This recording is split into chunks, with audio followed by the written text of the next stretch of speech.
شحلاقي جوكتو كيما بياها شوينيو وشكال ندوحو وليان شيرا باقلين daawadayaasheeda qiimaha iyo qadarinta mudanow xilliyada uu deegaankeenu barwaaqada yahay dhulku doogan yahay balliyada iyo baraaguhuna buuxsamaan xooluhuna dhagoraystaan isla markaasina ay ka soo kabtaan jiilaalkii dheeraa ee diifta iyo diihaalka badnaa dad iyo dunyaba korkooda ayaa laga dareemayaa farxadda iyo damaashaadka ay ku jiraan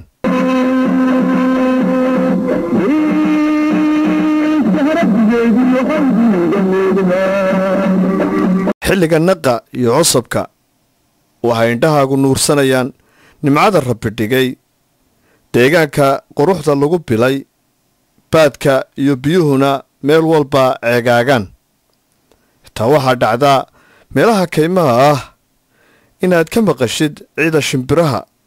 waana astaanta lagu yaqaan nabadda iyo barwaaqada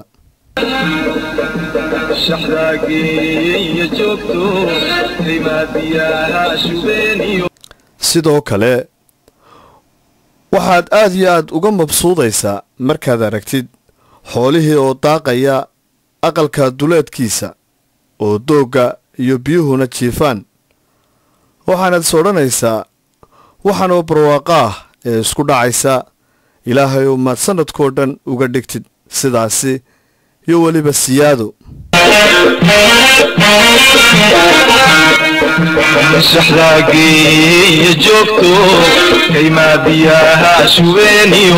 haddaba daawadayaal xasan guhaad oo isagu ah muwaadin u dhashay deegaanada sool sanaag iyo cayn bartamihii sanadkii lasoo dhaafay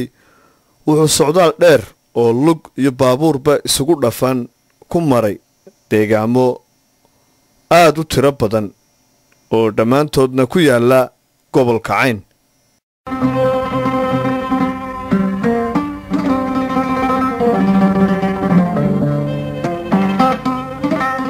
meelaha uu safarka ku soo maray waxaa ka mid ahaa dameer joog marqaan weyne goob cumbaal buuhoodle boqonka bariiqo dheere shangalle ballidocol saleebaan oday xadhadhanka qalanqalle kulmiye coodaanle jeesliqe xuunshaale xiltir ballicadaad laanmasley qaansoole